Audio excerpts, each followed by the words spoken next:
Hi అండి. అందరికీ నమస్కారం. ఎపిక్ స్టోరీ లైన్స్‌కి స్వాగతం. చందమామ కథల్లోని 5వ కథ బండరాముడు.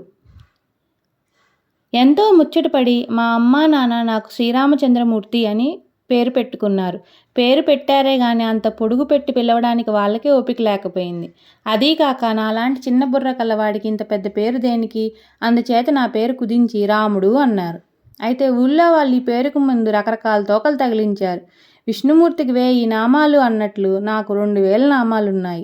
బండరాముడు, మొద్దురాముడు, రాచిప్పరాముడు, తిక్కరాముడు, మట్టిబుర్ర రాముడు, అడ్డతల రాముడు, పిచ్చి రాముడు, వెర్రిరాముడు, మన్ను తిన్న రాముడు, నిద్రమోహన్ రాముడు, దున్నపోతు రాముడు, ఇలా ఇంకా ఎన్నో. మీరు కూడా ఏదన్నా మంచి పేరు దొరికితే దానితో నన్ను పిలుచుకోండి. నాకేమీ అభ్యంతరం లేదు. కానీ నాకు మాత్రం ఈ పేర్లన్నిటిలోకి బండరాముడు అనే పేరు బాగుండేది. ఆ పేరుతోనే జాస్తిగా నన్ను పిలిచేవాళ్ళు. మా అమ్మ నన్ను రామూ అని చాలా పొడుగ్గా పిలిచేది. మా నాన్న మటుకు నన్ను రకరకాలుగా పిలిచేవాడు. ఆయన ఒకసారి పలికినట్టు మరొకసారి పలికేవాడు కాదు. నా పేరుతో మా నాన్న నవరసాలు ఒప్పించేవారు. ఒక దసరా పండుగ నాడు నాకు అక్షరాభ్యాసం చేశారు. ఆ ముహూర్త బలమేమో కానీ నేను ఎప్పుడూ పుస్తకం పట్టుకున్నా అది నా చేతిలో తలకిందులుగానే ఉండేది. పుస్తకం సరిగా పట్టుకోరా పశువా అని మా నాన్న ముట్టిన ముట్టికాయలు, తిట్టిన తిట్లు, పెట్టిన తొడపాశాలు అన్నీ ఇన్ని కావు. మొద్దు వెధవ, 1000 పుటాలు వేసినా వీడికి చదువు రాదు. వెనక జన్మలో వీడు ఏ గాడిదో అయి ఉండాలి అని చెప్పేశారు మా నాన్న విసుగు పుట్టి. అక్షరాభ్యాసమైన నాటి నుంచి నేను ఒక్క విద్య మాత్రం బాగా నేర్చాను. అదేమిటంటే దెబ్బలు తినడం. తోటి వాళ్ళంతా నన్ను కొట్టేవాళ్ళే. ఇరుగు పొరుగు వాళ్ళు కూడా తమ పిల్లలకు తగలవలసిన దెబ్బలు నాకే తగిలించేవాళ్ళు. పైగా మా ఇంటికి వచ్చి మీ రాముడు ఇట్లా చేశాడు అట్లా చేశాడు అని ఫిర్యాదు చేసేవాళ్ళు. మా నాన్న నన్ను ఇంకా చావగొట్టేవారు. ఇక మా అమ్మ కూడా నాలాంటి గాడిదను కని ఊళ్ళో వాళ్ళ చేత మా నాన్న చేత దెబ్బలు పడ్డానికి చెప్పినందుకు కోపం వచ్చి నన్నే కొట్టేది. దీనికి తోడు మా నాన్న దగ్గర నేను 8 నెలల పాటు చదువుకున్నాను. 5 బళ్ళు నాకు వచ్చేలోగా ఎన్ని దెబ్బలు తిని ఉంటానో మీరే ఊహించుకోండి. ఇలా దెబ్బలు తినడం వల్ల నా ఒళ్ళు బండబారిపోయింది. అందుకనేనేమో నాకు బండరాముడు అనే పేరు బాగా ఇష్టం. చిన్నతనంలో నాకు తెలివిగల పనులు చేయాలని ఉండేది. మంచి పనులు చేయాలని ఉండేది. దెబ్బలు తినడం అలవాటైన కొద్దీ ఈ ఉద్దేశం అడుగంటింది. దెబ్బల భయం మూలకంగా ఏ పని చేయాలన్నా భయమే. అదీకాక ఏ పని చేసినా దెబ్బలే తగులుతున్నప్పుడు మంచి పనులేవో చెడ్డ పనులేవో ఎలా తెలుసుకుంటాము? అందుచేత నాకు మంచి చెడు తెలుసుకోలేకే శక్తి పోయింది. నేను సాధువునయ్యాను. నా మెత్తదనం చూచి కొందరు నన్ను మొద్దురాముడు అనేవాళ్ళు. ఇంకా నాకు పెద్ద చదువులు చెప్పడం మా నాన్న వల్ల కాలేదు. అందుచేత నన్ను ఒక బడిలో వేశారు. నన్ను 1వ క్లాసులో చేర్చుకున్నారు. మా క్లాసులోకెల్లా నేనే పొడుగు. వయసులో కూడా నేనే అందరికన్నా పెద్ద.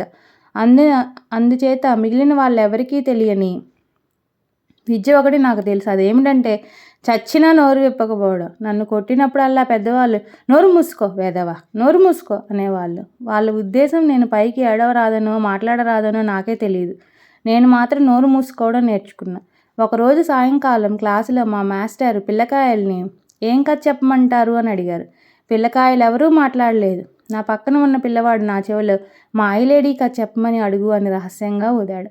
మాస్టారు మాయలేడీ కథ చెప్పండి అన్నాను. ఎందుకో గాని పిల్లకాయలంతా గొల్లుని నవ్వారు. మాస్టారు కళ్ళు చింత నిప్పుల వలె అయ్యాయి. ఆయన పళ్ళు పటపటా కొరుకుతూ అంబశక్తికి మళ్ళీ ఒక్కొక్క అడిగే వేసుకుంటూ చేతిలో బెత్తం ఊపుతూ కోతి వెధవ అని తిడుతూ నా మీదకు వచ్చాడు.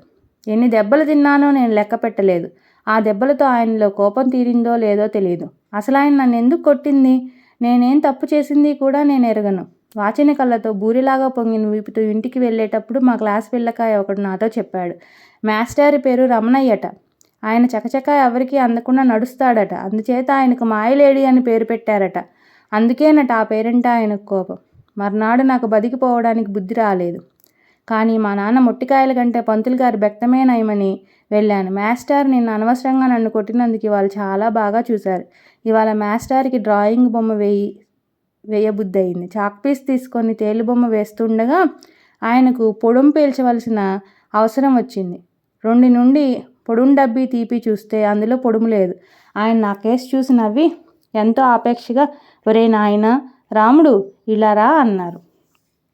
నాకు చెమటలు పోసాయి. కాళ్ళు వణుకుతూ కళ్ళు తుడుచుకుంటూ ఆయన దగ్గరికి వెళ్ళా.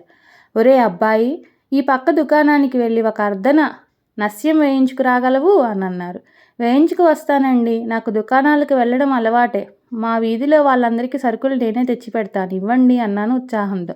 ఆయన దగ్గర పొలం డబ్బీతో పాటు 2 కాసులు తీసుకొని బయటికి పరిగెత్తాను. దుకాణం వాడికి పొడుం డబ్బీ డబ్బులు ఇచ్చి పక్కనే గారడీ జరుగుతుంటే తొంగి చూశా. గారడీ వాడు తురకంలో ఏదో చెప్తున్నాడు. వాడితో ఇంకొకడు పోడుతూ డోలు కొడుతున్నాడు. ఓ అబ్బాయిలు, మీలో ధైర్యం గలవాడు ఎవడైనా ఇట్లా రండి అని గారడీ వాడు పిలిచాడు. ఎవరూ రాలేదు. గారడీ వాడి కళ్ళు నా మీద పడ్డాయి. నా మనసు ఊగింది పోవాలని. కానీ మాస్టారి పొడుం డబ్బీ బెత్తము జ్ఞాపకం వచ్చి గబగబా దుకాణం దగ్గరికి పోయి అక్కడున్న డబ్బీ తీసుకొని బడికి పరిగెత్తా. డబ్బీ మాస్టర్ బల్ల మీద పెట్టి వచ్చి మళ్ళీ నా చోటులో కూర్చున్నా.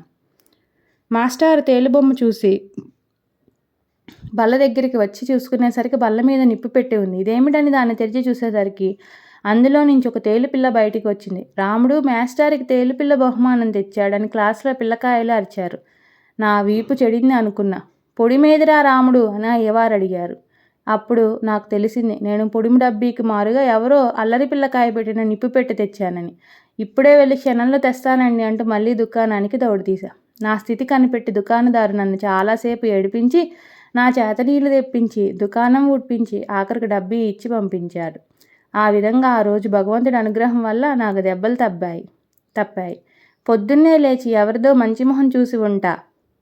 ఈ కథ చాలా బాగుంది కదండి.